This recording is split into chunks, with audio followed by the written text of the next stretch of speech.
How's it going, guys? Mike Murtis, Gamer Logic, and it's been a while since I've done a pickups video, so I thought I would take the time to do one today and show off some of the stuff I've picked up probably since the end of December, beginning of January, till now. And why don't we get right to it? And as you can see, my first game that I've picked up here is for the 3DS, and that is Persona Q Shadow of the Labyrinth from Atlas. And I really haven't given this game a fair shake. I pretty much started it up, chose the Persona 4 crew. You can choose from either the Persona 3 or Persona 4 crew. I chose the crew from the fourth game and started getting into the storyline. The mystery starts to unravel itself, and then I got to the first dungeon and went, ugh, this kind of looks like Etrian Odyssey, and that kind of cut me off. I was never a big fan of Etrian Odyssey after I started playing it. It just reminds me too much of Wizardry, which I played on the NES, and I believe I played one on the Super Nintendo too, and those games just bring back terrible memories for me, and anytime I see a first-person dungeon crawler like this, I tend to shiver. Now, you would think that I would be turned off from games like the Elder Scrolls, but I don't mind those at all.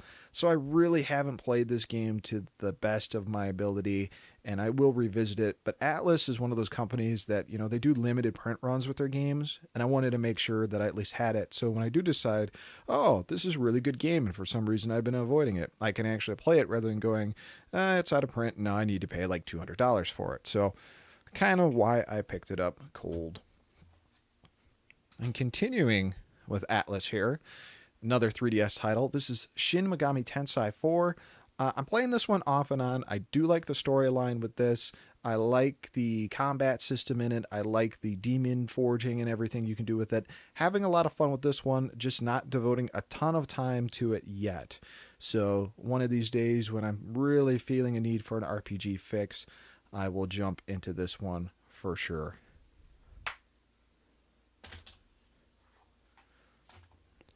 Another one of my Amazon pickups, and if you're familiar with my Castlevania video from a couple weeks ago, then you probably already knew that I picked this up. But this is Castlevania Dawn of Sorrow, which is I believe the fourth game that Iga produced during his Symphony of the Night phase. Or maybe it's the fifth game, actually. If you're starting with Symphony of the Night, Circle of the Moon, Aria of Sorrow, and Harmony of Dissonance, I guess this would, maybe it's five, who knows. Anyways, I have the third game on the GBA, and this is a direct sequel to that, so I still have to play the third game on the GBA so I can actually understand what the hell is going on with this title, but I hear it is very, very good, though I do hear that you have to draw symbols with a stylus, which sounds super gimmicky, and hopefully it's easy because my drawing ability sucks, so hopefully it won't be too bad, but really loving the Castlevanias. Actually finished Portrait of Ruin as well as Circle of the Moon a couple days ago. So in a Castlevania craze, catching up on the ones I never beat. And I just mentioned it.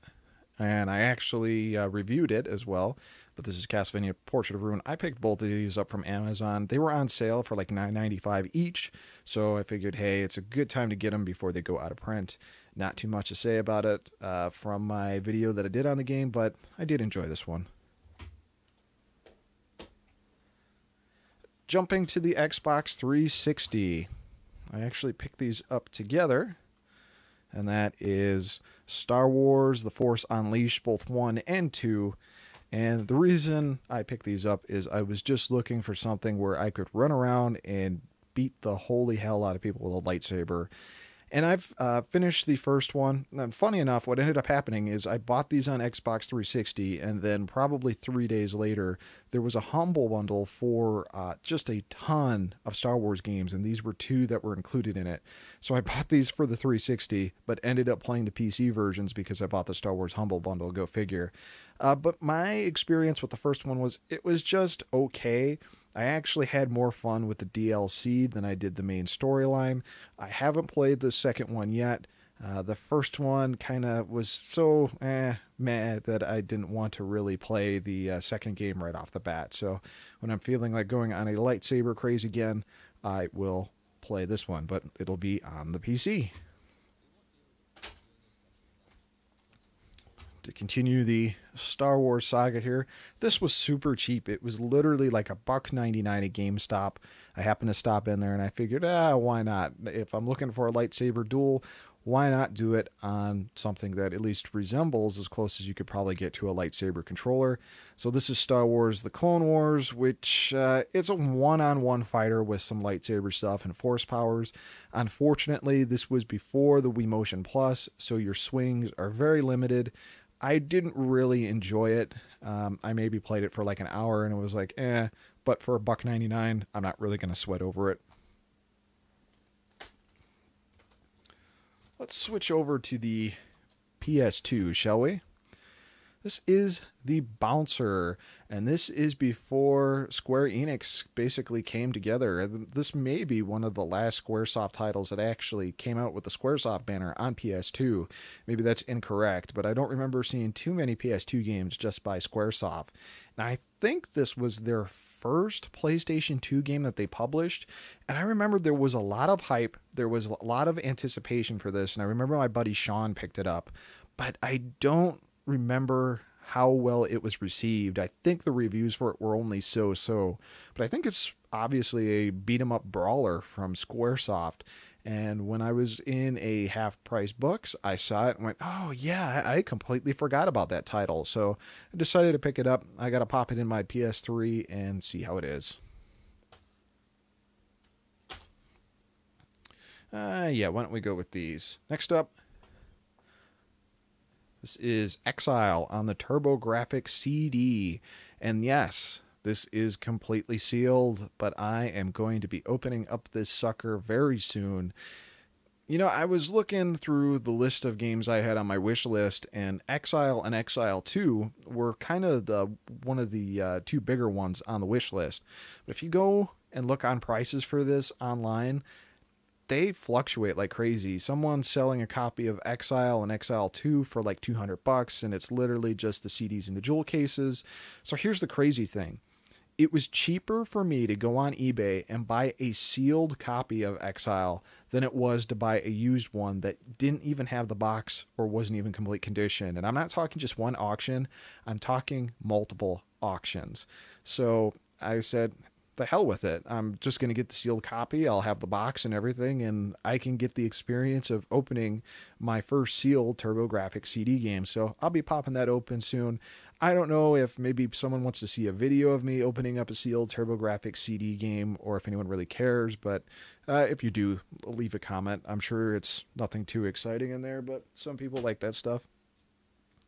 So speaking of Exile, this is Exile 2 Wicked Phenomenon, and like I said, I could get a copy of both Exile and Exile 2 for $200. Some people are selling the complete copies of everything with Exile 2 Wicked Phenomenon for insane prices, $100 to $300. And the crazy thing about Exile 2 is it's broken. I guess Working Designs, when they were working on the US release of Exile 2, they made a change to the game. They basically added one more, a +1 to all the variables of the enemies. And rather than it just making them a slight bit stronger to balance out the difficulty level, I guess it basically sent the game into shock and made all of the enemies insanely powerful. And the game is pretty tough to beat. You can beat it, but it's next to impossible, I guess. So, you know, I guess it's a rare game, sure. But to pay $200 for a broken game just doesn't make a whole lot of sense to me. So I figured out, well, you know, I'll try to hunt down the Japanese title. So I looked on eBay, couldn't find a Japanese version of it. And eventually, after doing some searches around various websites, I found a site that had new in-stock copies of Exile 2 for $20. So $200+ for a non-sealed US broken version of the game, or $20 for the Japanese version. And granted, yeah, there's a lot of Japanese text in this, but it'll be pretty easy to look at either a Let's Play of the US version or follow a translation guide and play it. The reason why I really want to play these games is I really enjoy Ys 3, Wanderers from Ys.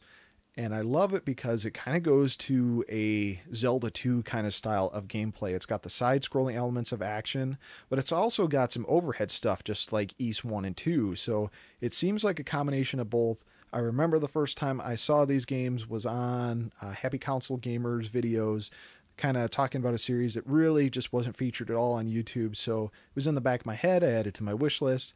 And because I've been on an East craze lately, I decided, hey, these are two games kind of in a similar vein, so I'm going to pick them up. And I did. For way cheaper than I would have if I would have bought them used, which doesn't make any sense whatsoever. Now let's talk about a drink. This is Castle Vodka. Looks like an NES game, right? Well, it's actually not. If you look, this is actually a flask. You can actually pull this off right here and fill this sucker up and drink from it. And this is from inkwhiskey.com. And I went to a disc replay, and whoever owns this disc replay are huge gamers because they have a lot of different stuff from conventions and everything. So I saw it, and being a Castlevania fan, I had to pick it up. And I haven't used it yet. It's just kind of a cool collector's piece at this point. But one day, when the need comes, I will be drinking some Castle Vodka. Let's go back to TurboGrafx-CD. That, and it might be hard for you guys to read it, is Final Zone 2. It's another one that Happy Console Gamer actually featured maybe about a year ago. I think May 2014 he featured it. A couple of weeks ago, I decided to bring up his video review of it and watch it again.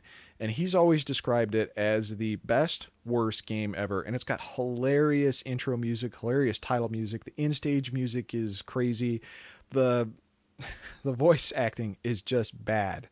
And I was like, I want to pick that up. So I happened to go out to a couple flea markets, and sure enough, they had a copy of Final Zone 2. Now, as you can see, it's missing its front instruction manual, but it was pretty decently priced, so I figured, why not? So I come home and I decide, I could just print out a CD cover for it, put it in there, and it'll be closer to being complete, right? So I'm looking for the dimensions of some stuff, and pulling out the rest of my TurboGrafx-16 and TurboGrafx-CD games. And what do I find in there? A complete copy of Final Zone 2. And this, folks, is why I only typically try to buy stuff off my wish list, because for some reason, even though I thought I looked after watching Johnny's video going, I don't have Final Zone 2, I have freaking Final Zone 2. So now I got 2 copies. So if someone ends up looking for a copy, maybe I'll trade them for something if they have it on my wish list. I don't know. But yeah, it always pays to stick to your wish list unless you really, really are 100% positive that you don't have the game, even though I looked at my TurboGrafx collection beforehand and didn't think I had it. This is on the NES. This is Thrilla's Safari.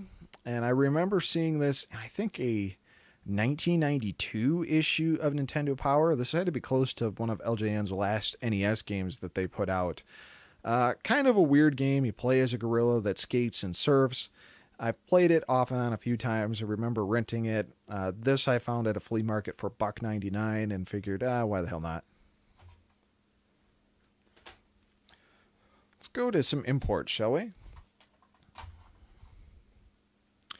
This is Rockman 7 on the Super Famicom. Everyone knows Rockman is a Mega Man in the US. And Rockman 7 is actually the only Mega Man game other than Mega Man in Base or Rockman and Forte, depending on or Rockman and Forte, depending on what it's called in Japan. I forgot. That came out on the 16-bit systems. I have all the X games. But I didn't have Mega Man 7, and when I looked around to see what it was looking like to pick up a copy of Mega Man 7, I cringed. So then I started looking at prices for the Super Famicom version, and a friend from Japan actually ended up hooking me up on this one, if I remember correctly, and I got it for pretty cheap, like $3 or $4, which isn't bad at all. Fun game. Actually, what's funny about this game is when I rented it back in the day on the Super Nintendo, I did not care for it at all because after playing X, this seemed like such a downgrade. You couldn't wall jump, you couldn't do anything. It was really a retro Mega Man game to begin with, and after playing X, I just was like, no, this isn't cool. Playing it again now and completing it, way better than I gave it credit to originally. This is Fire Emblem on the Super NES. I got addicted to Fire Emblem Awakening on the 3DS and have been on a bit of a Fire Emblem kick, so I'm going to end up playing this one and using the English translation patch to play it and have fun with it.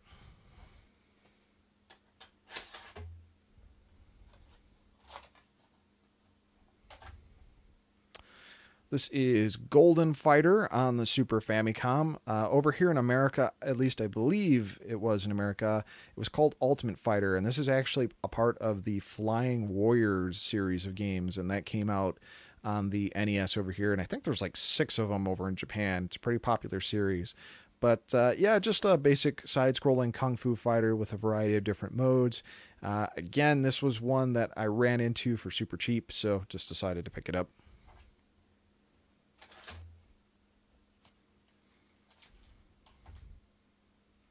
Ranma 1/2, I don't recall if this is the first or the second game. 2 games came out on Super Famicom. Lots of people say that this was kind of the game that got them interested in picking up imports in the first place. And as it turns out, I picked this up and I actually already have a copy of it. So I have 2 copies of this.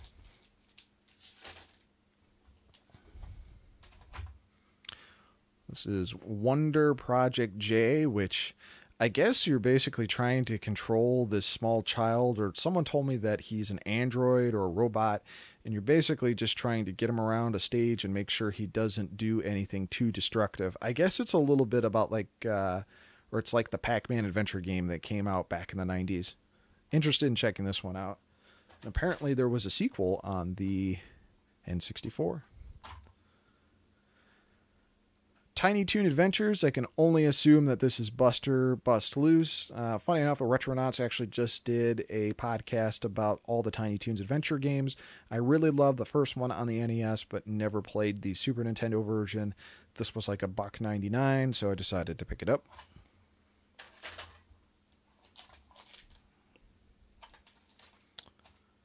This is Sheen the Blade Chaser. I'm trying to think of what the Super NES title was when it came out over in America. I think it was Sheen's Revenge. This is a cool game because you play as a ninja. These demons steal your girlfriend, and what way do you get her back other than kicking some demon ass? The cool thing about this game is it's almost like a shooter in a sense, like a Lethal Enforcers, but with a lot more realistic action. It's just not guys popping out from still images. There's a lot more action to it. The cool thing about this is you can actually use the Super NES mouse to control the movements, which makes the game super accurate, way more accurate than the controller, makes it a lot of fun. So that was the primary reason I picked it up. Kind of hard to find on the Super Nintendo, but super, super cheap on the Super Famicom, so I picked that one up. I think I got this one from Windy Gaming, actually. And along with that, I got another Kunio-kun game, and if you're unfamiliar with the Kunio game series over in America, it is known as River City Ransom. And this is, I guess, a direct sequel to River City Ransom because it's a play acted out in a different time period. So you're running around, I think it's feudal Japan, and just trying to beat up people like normal. So anytime I can get my hands on a Kunio game, I definitely do it. And this is one I didn't have, so I now have it.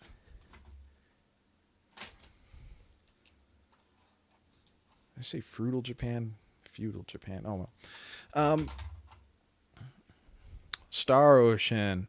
This is a really cool game. I'm about halfway through this cartridge, and I'm having a blast with it. I did not realize how many different voice samples and graphics effects it had, and looking up things on it, I guess this cart used a whole bunch of memory. It was probably one of the bigger produced Super NES carts in terms of memory there are. I guess it used some kind of compression ratio too to actually get everything on there, but there's great music, voice samples, everything on here. Very cool game that starts out like your typical fantasy adventure, but then really quickly turns into a sci-fi adventure, kind of in the, not a super similar, but in the same vein as a Phantasy Star.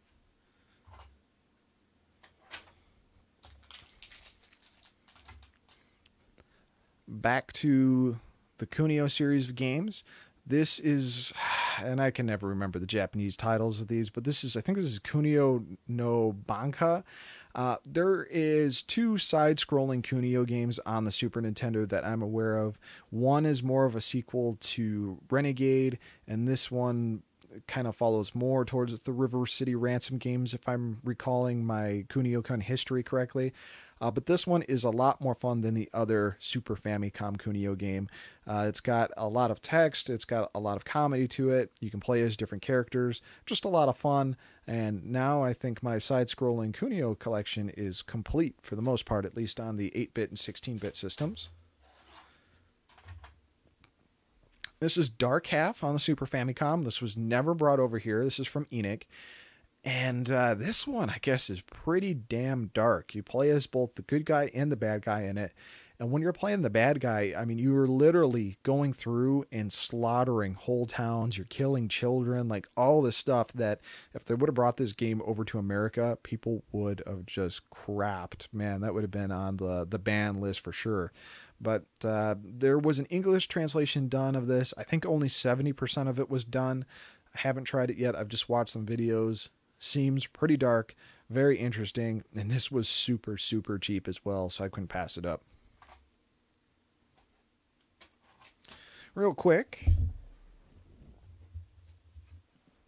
we'll switch over to some comics here. And this right here,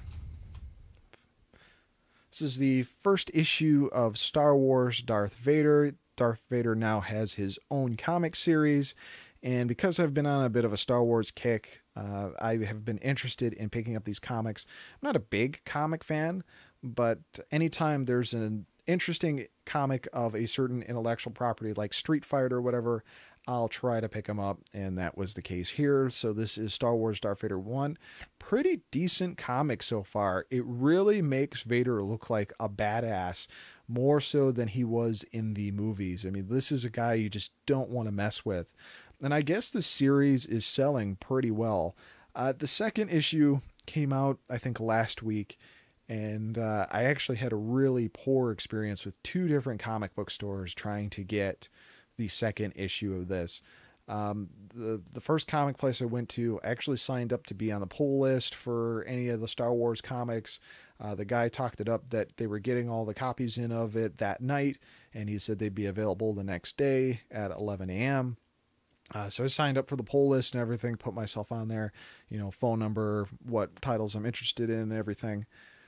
And he said, yeah, just, you know, come tomorrow, 11 a.m. and, you know, you're guaranteed a copy. Well, I get to the comic book store at 11 a.m. and guess what? He tells me, after pretty much kind of dodging the issue, we only got 4 of them in, and there were 15 people on the poll list that were supposed to get it. Okay. He just leaves it at that. He doesn't really explain anything. Well, I'm going off the fact, and I don't know a lot about pull lists because I don't know a ton about comic book shop rules, basically, or etiquette or procedures, I guess. I'm basing things that I should get a copy of number 2 on this. I was there the day before. I talked to the guy for a while. He got me to sign up on the pull list. He told me to be here to make an extra trip the next day because I was guaranteed a copy.